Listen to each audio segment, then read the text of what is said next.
This is not a story about a man named Jed.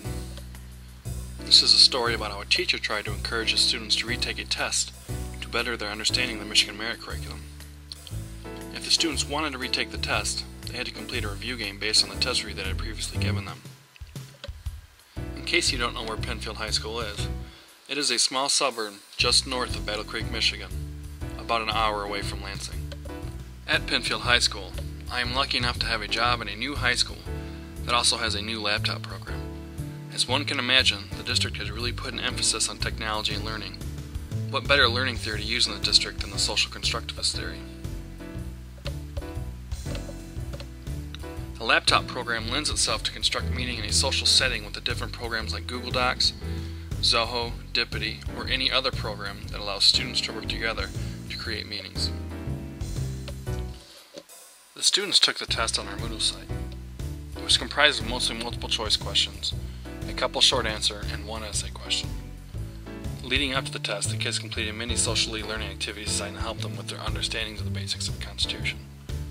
I have my classroom set up in pods of 4 to better facilitate this type of learning. Many kids did poorly on the test. I think it was because I did not test them on what they could memorize, but if they could apply their knowledge. Here is one of the 2 lists of students that agreed to retake the test. After the test was over, I let it be known that kids could retake the test if they completed the simpler review game. The names highlighted in green are the select few that actually did the work in order to retake the test. Not everyone on this list got a D or an E. Some students weren't happy with the C that they got, and so they initially thought that they would retake the test. But after further reflection on their part, they decided not to. I was amazed at how many students decided to take the D or E instead of trying to retake the test. I racked my brain for days trying to figure out why so many students did not show up to the retake. An interesting side note, parent-teacher conferences were the next week, and some parents were ready to strangle their kids when they found out that they could retake the test, but they decided not to. Now on to the nitty-gritty of the test retake. I purposely used a socially constructed learning activity after the kids retook their test. The kids came in after school to take their test, and most did better the second time. Surprise, surprise. The intent of the review was to actually force them to put more work in the test the second time than they did hopefully the first time. As I stated before, the test review was a social activity. Many of the kids who wanted to retake the test came in the day before the test retake and worked on their test review either with me or with a partner. I also allowed them to look over the first test to see what they got wrong and tried to figure out why they got it wrong with a partner. Working with a friend on this test review seemed to be the most beneficial aspect of the test retake. I thought the kids might be a little apprehensive about their friends or classmates knowing what they got on the test the first time, but it did not seem to bother most of them. One student even worked with me looking over his test because he said he knew the information, but he froze when he took the test. We spent a great deal of time looking over the test and probing why he chose the answer that he did and why that answer was wrong. This particular student went over question by question with me that he got wrong. We eventually started asking him why he thought he got the answer wrong and why he thought he got the answer right. We were able to figure out many misconceptions that he had.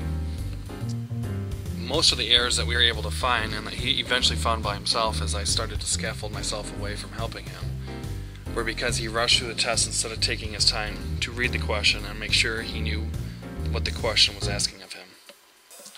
Some students were surprised that they did better on the test the second time. After the first test, many said that they did study and they did try hard and that they put as much effort as they could have into the test.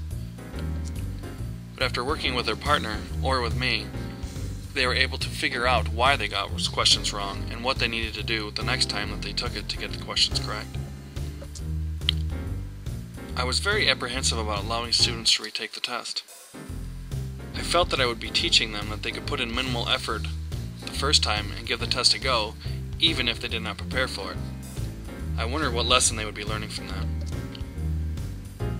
One lesson that I kept on thinking that the students could be learning from this test retake were, if I don't try the first time and I don't succeed, I can just try it again.